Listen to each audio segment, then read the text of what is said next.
Di era globalisasi ini, perkembangan iptek menjadi semakin lebih pesat. Nah, sebelumnya, teman-teman tahu nggak apa itu iptek? Menurut JQ 1967, iptek merupakan keseluruhan metode yang secara rasional mengarah dan memiliki ciri efisien dalam setiap bidang kehidupan manusia, termasuk diantaranya proses yang meningkatkan nilai tambah. Nah, kemudian Tony B mengungkapkan bahwa teknologi dapat mengaktifkan konstituen non-materi dari kehidupan manusia, perasaan, ide-ide, pikiran, intuisi, dan juga ideal. Perkembangan iptek yang semakin pesat memberikan banyak dampak positif dan juga dampak negatif, serta akan memberikan pengaruh terhadap berbagai bidang dalam kehidupan manusia. Nah, salah satu pengaruh dari adanya globalisasi dan juga perkembangan iptek yaitu berpengaruh terhadap sistem perekonomian. Saat ini dampak tersebut sudah masuk dan dirasakan apalagi jika berkaitan dengan perekonomian. Masuknya globalisasi tentu akan diikuti dengan adanya paham kapitalis yang sangat individualis dan menjunjung asas keuntungan semata. Sistem perekonomian dari luar yang kini merajalela menguasai perekonomian dalam negeri, yaitu masuknya sistem ekonomi kapitalisme di Indonesia. Berdasarkan hal tersebut, tanpa kita sadari, kini telah terjadi penyedotan kekayaan negara-negara yang berkembang oleh negara-negara besar. Oleh karena itu, demi keberlangsungan hidup negara dan bangsa Indonesia di era globalisasi, maka mengharuskan kita untuk melestarikan nilai-nilai Pancasila dari masuknya sistem ekonomi kapitalisme di Indonesia.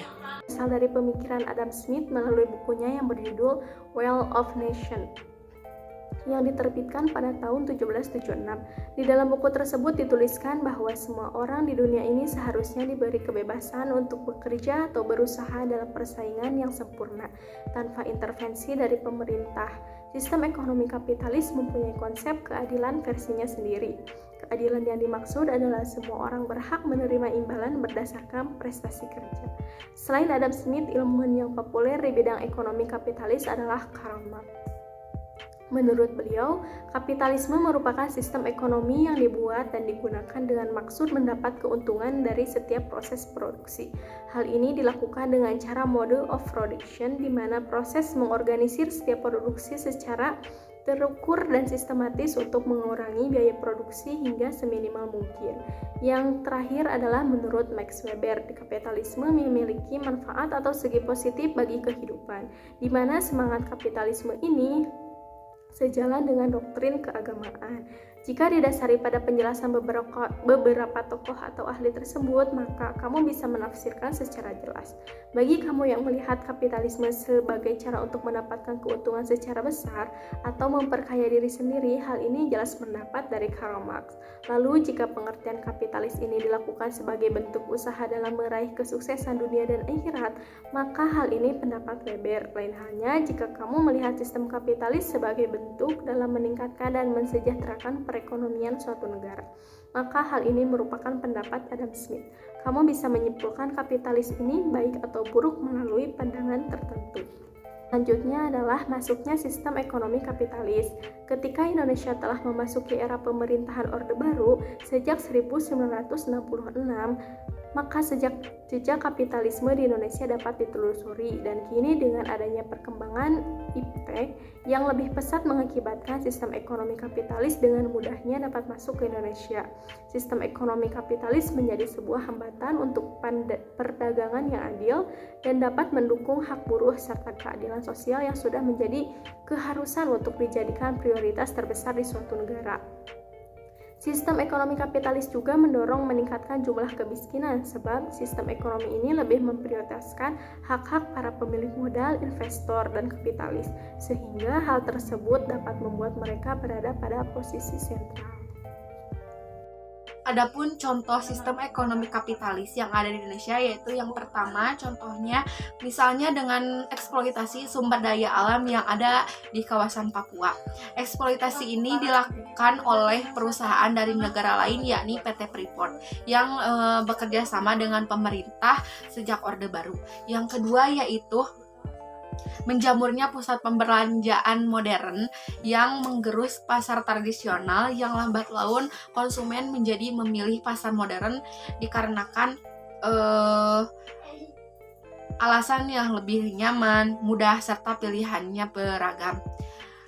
Adapun alasan mengapa sistem ekonomi kapitalis tidak cocok diterapkan di Indonesia, yaitu yang pertama, karena di Indonesia masih banyak masyarakat yang berada di bawah garis kemiskinan. Apabila Indonesia menggunakan sistem ekonomi kapitalis, maka akan menambah memiskinkan masyarakat. Yang kedua, kebanyakan masyarakat Indonesia memiliki usaha yang masih tergolong ke dalam usaha kecil menengah yang masih belum bisa bersaing secara sempurna dengan usaha-usaha yang besar. Oleh sebab itu, maka diperlukan peran pemerintah untuk membantu dalam mengatur dan memberikan kebijakan agar industri tersebut bisa berkembang. Sedangkan dalam sistem ekonomi kapitalis, pemerintah tidak diperbolehkan melakukan ini. Oleh sebab itu, kapitalisme tidak bisa diterapkan di Indonesia. Yang ketiga, Indonesia adalah negara yang masih berkembang. Kegagalan pasar masih sering terjadi yang dapat disebabkan oleh kurang meratanya informasi dan aksesibilitas terhadap sarana transportasi dan komunikasi. Apabila ekonomi diserahkan ke pasar sepenuhnya, maka akan terjadi kegagalan pasar yang akan membuat perekonomian menjadi buruk. Masalah ekonomi seperti inflasi, pengangguran yang tinggi bisa muncul dan menyebabkan pertumbuhan ekonomi yang rendah dan pada akhirnya akan terjadi kemiskinan. Peran pemerintah diperlukan dalam mengatur pasar. Dari alasan-alasan tersebut, maka alangkah baiknya sistem perekonomian di Indonesia melibatkan pemerintah agar pasar tidak sepenuhnya menguasai dan usaha-usaha kecil dapat dilindungi dengan kebijakan-kebijakan pemerintah. Maka dari itu, di Indonesia lebih cocok menggunakan sistem ekonomi kerakyatan yang lebih mengutamakan kesejahteraan bersama. Sistem ekonomi Pancasila atau juga disebut dengan sistem ekonomi kerakyatan adalah suatu sistem perekonomian yang berlandas pada ekonomi rakyat sebagai kekuatannya. Sedangkan ekonomi rakyat merupakan suatu kegiatan ekonomi yang dilakukan oleh masyarakat dengan mengelola berbagai sumber daya ekonomi secara swadaya.